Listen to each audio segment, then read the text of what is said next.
I've often said that a game doesn't necessarily have to be original, it only has to be good at what it does, regardless of how original that is.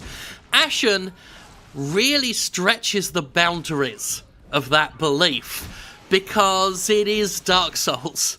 There's no getting around it. It has its own art style. It's basically, if that Dragon Cancer was Dark Souls, that's the visual style, more or less. You've got faceless faces. They look a little bit like basically unfinished character models, but it's all stylized enough to where you can get away with it. Almost. I find it, even though I know it's a deliberate style, in this one I find the lack of faces and details just a little bit sparse. But I don't know, something about the minimalist art style just doesn't quite grab me the way some of the other, Dark Souls copies have done. Which is not to say this isn't quite possibly the best Dark Souls ripoff there's ever been. And this is where we come to that point of, does it matter how original it is so long as it's good? And so long as you don't think that, From Software has the full-bore copyright to Dark Souls-style gameplay, and if you really want a very efficient forgery, then this will sort you out. It's a good game. It's a very good game. I can't fault it for that. It's just the currency system, the death system, even the controls are exactly Dark Souls. It's got an interesting little story about not necessarily fire and perpetuating the cycle, but still that kind of thing, light and dark, and a world on the brink of sad apocalypse, that sort of thing. While the art style isn't entirely for me, it does stand out. It manages to capture that sense of bleakness that has propelled a lot of Souls-style games forward. But this one is a little less miserable than a lot of those games. There is hope. People rebuilding is a big part of the experience. Your main hub is a village that you take over early in the game, and it slowly builds up as you progress. You get more people to join, and you start to see buildings pop up and facilities appear, and it feels like you're building something. It feels like you're working towards something. It's not all hopelessness and despair, which is nice to see.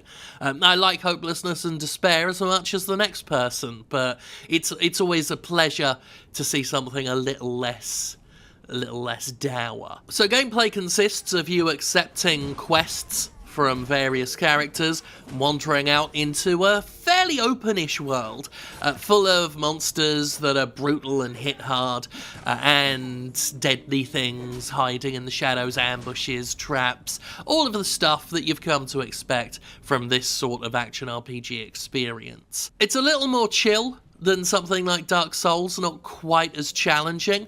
That's helped along by the fact that the game supports not just co-op, but an AI companion that follows you for most of the game. Sometimes it just wanders off and disappears, but for the most part it's there with you in a lot of battles and boss encounters. Not only do they hit hard, they're excellent distractions as well, keeping the enemy's attention divided. Their aggro is surprisingly effective, and in the early stages of the game they can be pretty much a crutch. They will handle almost everything for you while you work on getting a weapon you like and upgrading it, so to the point where you can start dealing as much damage as them. For the first part, you do almost feel like the game is severely holding your hand, and even as you progress, having an AI companion there just to keep those enemies looking in more than one place, it's invaluable. But if that's too easy for you, you can turn off the help of AI companions and go it alone, so no worries there. I'm not fond of some of the map design. While I do appreciate a more open space, some of the architecture is designed to be somewhat annoying and a little bit obfuscating in terms of knowing where to go. The map is very well detailed and will give you a good direction, but every now and then you'll come across something like a river with a bridge that's just in a bit too out of the way place than it should be. To be convenient. But fortunately, some of those issues are mitigated quite significantly by the unlocking of fast travel. There's a lot of convenience of life stuff that unlocks in the early portions of the game. Eventually you'll get a storage chest, which becomes super important because inventory space is more limited than I'd like to see. Various crafting tables. You'll be able to craft spears, which you can throw at enemies from a distance. You get a heavy weapon and a one-handed weapon, and those can be upgraded using scoria, which is this game's version of cells. You don't use them to level up so much. That's done more with the completion of quests, where you get to boost your stamina and your health. But scoria is used for upgrading everything, from your Estus flask stand-in, it's sap here, to how many times you can drink from it, to what gets upgraded and whatnot. And that's cool. There's a ton of weapons to uncover and lots to experiment and play with and find the ones you like. I've gone for, what are they now? They're not mauls, but, oh god damn it, I'll remember later, it don't matter. I'll remember long after this video's gone up. But I like the big bashy ones. I've got a religious iconography themed one at the moment, that's quite good. There are costumes that you can find. I'm wearing I believe the Acolyte costume right here. But they are just one-piece costumes, there's not really mix and matching, and you do find ones that just objectively get better as you go on. At least in my opinion. And the real shame of that, the real tragedy of that, is Dark Souls has that fun, meta, bit of distraction. Fashion Souls, where people will dress up their characters however they want and show them off. And sometimes you'll even see parades of people that have met up online. And the fact that they didn't give you enough clothing options to have Fashion Ashen is just a waste. Isn't that just a waste? They could have had Fashion Ashen, and they don't. It's left to me to come up with ideas for people, which should tell you what a terrible state the game industry is in. No minor.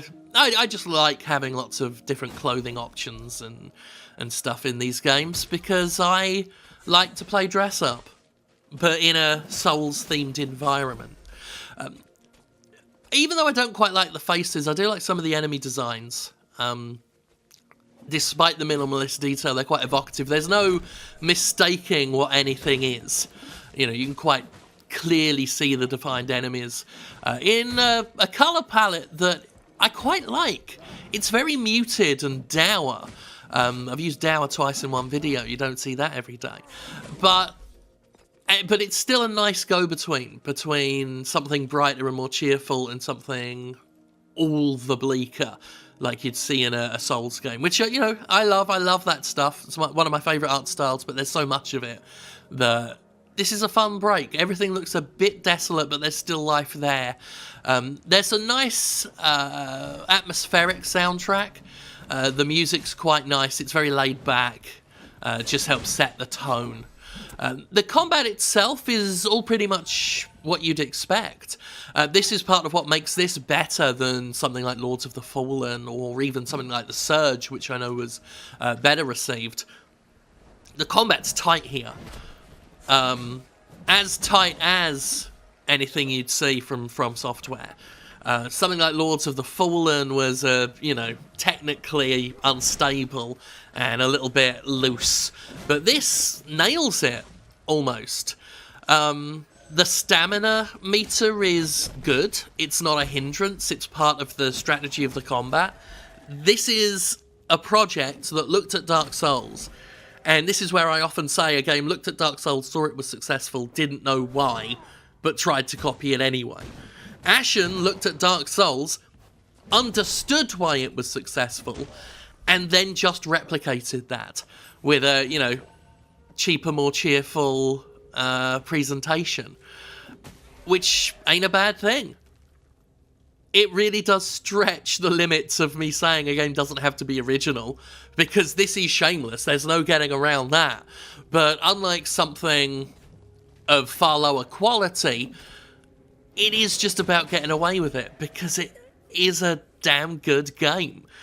So that makes it one of the most interesting cases probably since the first Darksiders, where that game was pretty damn shameless about copying a couple of games.